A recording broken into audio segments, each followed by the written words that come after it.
Dari peran Melo mendadak berubah 180 derajat ke peran antagonis. Bagi penggemar sinetron, siap-siap naik pitam ketika menyaksikan Wulan Guritno berperan sebagai ibu berwatak kejam dalam sinetron Sayangi Aisyah yang mulai ditayangkan kemarin di RCTI. Dalam sinetron itu tak segan-segan Wulan menganiaya anak angkatnya. Asal tahu saja, sepanjang kiprah Wulan bersinetron baru pertama kali ini dia menjelma sebagai ibu super.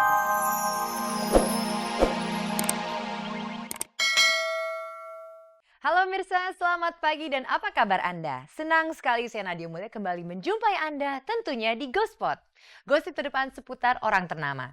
Saya akan mengajak Anda untuk menjelajahi seluk-beluk dunia selebriti, menjaring gosip-gosip terpanas, serta membongkar fakta yang tersembunyi di balik gemerlap kehidupan selebriti.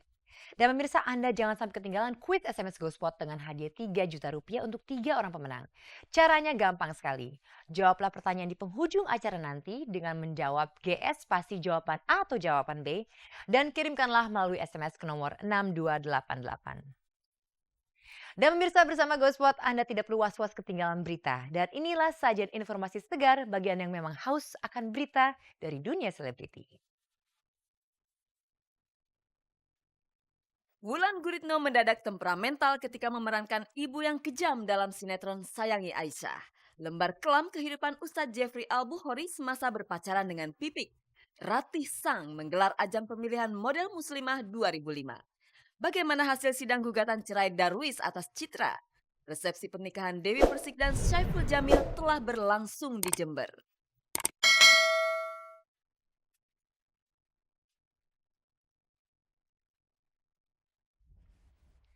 Pemirsa, kira-kira bagaimana perasaan Anda jika Anda dihadapkan pada sesuatu hal yang baru? Misalnya nih, pekerjaan yang baru, jabatan yang baru, atau bahkan pacar yang baru. Pastinya perasaan Anda itu akan bercampur aduk antara senang, takut, cemas, deg-degan, pokoknya semuanya bercampur aduk menjadi satu. Nah, kira-kira bagaimana perasaan seorang Wulan Guritno ketika ia dihadapkan pada sebuah peran yang baru, yaitu peran antagonis? Gak takut Wulan yang selama ini lekat dengan peran wanita yang baik-baik saja itu berubah? Bagaimana kalau langsung kita saksikan penuturan Wulan? Tentunya hanya di Gospot.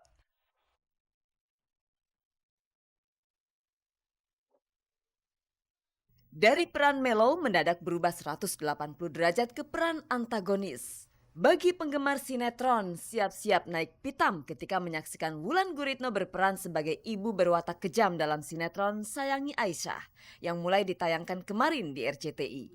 Dalam sinetron itu tak segan-segan Wulan menganiaya anak angkatnya. Asal tahu saja, sepanjang kiprah Wulan bersinetron baru pertama kali ini dia menjelma sebagai ibu super bengis. Jadi begitu pertama kali ditawarkan, saya sih sempet mikir ya 2 kali. Bukan karena saya jaga image atau apa, terus aku pikir-pikir ya, jaga image adalah image dalam kehidupan sebenarnya yang harus lo jaga, baru itu image yang sesungguhnya. Tapi kalau dalam peran, ya nggak harus jaim ya kan, jaga image, semua peran harus lo coba gitu. Tidak mudah merubah kebiasaan berakting dari peran tokoh sendu menjadi tokoh kejam. Begitu pula yang dialami Wulan. Ia tidak punya banyak waktu untuk menyelami seperti apa kekejaman seorang ibu tiri misalnya. Tak heran ibu dari Shalom ini sukar mengontrol emosi selama syuting berlangsung. Ujung-ujungnya amarah itu kerap terbawa-bawa sampai ke rumah. Mungkin baru pertama kali suka jadi kebawa sensitif aku gitu, kebawa sensitif dan kebawa sensitif dalam arti jadi cepet marah. Namanya sinetron ya, sinetron Kejar Tayang itu tidak ada waktu untuk, searching atau apalah segala hal-hal seperti itu gitu. Jadi ya kita hanya berdiskusi dan saya berimajinasi dan saya berhayal. Jadi saya belajar sendiri. Menyaksikan Wulan cepat naik darah di rumah, praktis putrinya Shalom atau orang-orang yang tinggal serumah pasti terkejut. Dan bisa jadi penggemar fanatik sinetron yang menonton akting Wulan emosinya bakal meluap. Ya mungkin dibenci dalam arti dibenci sama perannya, tapi bukan benci sama sayanya gitu kan. Kalau yang ini dia malah mau nonton, cuman ya dia kasih komentar, "Galak amat mah." Gitu. Tapi kan aku nggak pernah kayak gitu sama dia, jadi ya dia tahu gitu mana yang benar dan mana yang sebenarnya dan mana yang hanya peranan, yang nggak ada itu penyiksaan-penyiksaan, nggak ada sama sekali. Jewer, itu masih masuk akal kan, nyeret paling karena marah atau sampai sekarang sih, sekarang udah episode 4 ya, belum ada pemukulan sama sekali.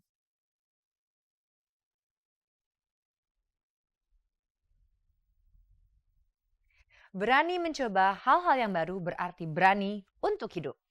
Pemirsa, mungkin banyak di antara Anda yang sudah mengetahui bahwa Ustadz kondang Jeffrey Al-Bukhari itu mempunyai sebuah masa lalu yang tidak patut dibanggakan. Memang dahulu Ustadz Jeffrey adalah seorang pencandu narkoba. Dan titik balik Ustadz Jeffrey dari hidup yang bergelimang penuh dengan kemaksiatan menjadi seorang pendakwah itu pastinya tidak luput dari campur tangan Pipik, sang istri. Nah, sekarang kita dengarkan bagaimana suka dukanya Pipik mendampingi sang suami tercinta.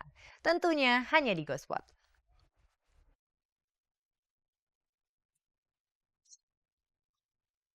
Di balik kesuksesan suami tentu tak lepas dari campur tangan seorang istri. Pepatah itu begitu mengena pada Ustadz Jeffrey Al-Bukhari jika mengingat masa-masa sulit Jeffrey sewaktu membangun bahtera rumah tangga dengan sang istri Pipik Diandrawati. Kala itu Jeffrey bukanlah siapa-siapa, bukan pula seorang ustadz muda yang sedang naik daun.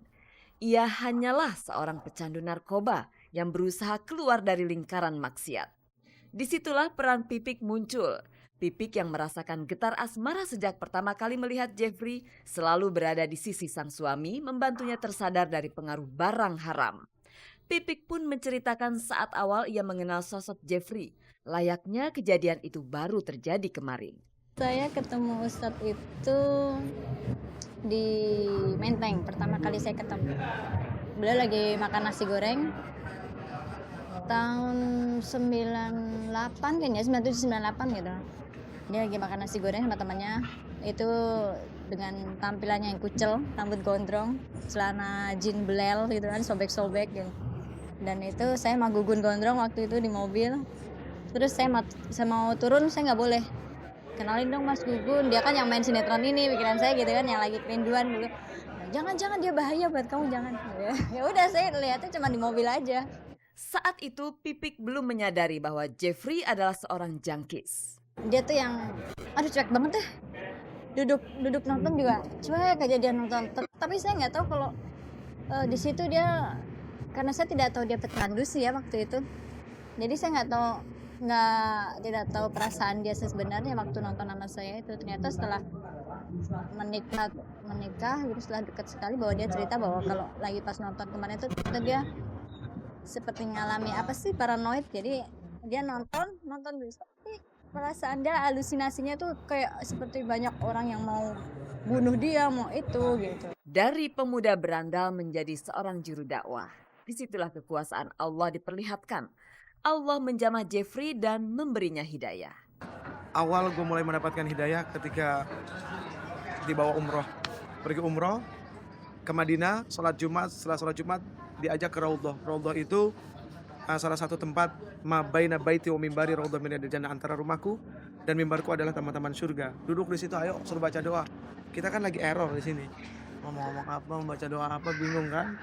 Akhirnya keluar lewat makam Rasul. Begitu keluar makam Rasul, itu subhanallah, percaya nggak percaya, Allah Karim. Itu kayak ada yang narik, tiba-tiba bersandar di tembok, air mata yang gak pernah keluar hari itu keluar. Setelah kejadian tersebut, Jeffrey rupanya belum kapok. Ia kembali jatuh ke lubang yang sama. Keadaan tersebut masih berlanjut ketika Jeffrey menikah siri dengan Pipik. Saya menikah 2 kali loh. Pertama nikah siri dulu saya, dengan tahun yang sama, bulan September. Baru setelah itu tanggal 1 September saya nikah. Baru setelah itu sebuah peristiwa kembali menyadarkan Jeffrey. Kakak gue almarhum nomor 1, semoga Allah kasih kebaikan. Dia pergi ke Singapura. Jadi imam di salah satu masjid yang ada di Singapura. Jadi seluruh jadwal ceramah itu diserahin ke gue. Dipaksa mau gue harus ceramah. Waduh gimana. Nah, pelatihan ceramahnya dari nyokap. Kebetulan nyokap kan punya 40 majelis taklim, dibawa ke ibu-ibu. Ya seneng lah, akhirnya sekarang memang dukungan dari ibu-ibu. Waktu itu pertama kali video dakwah itu khutbah Jumat, dan itu yang masih pakai teks. Dia tulis dulu malamnya.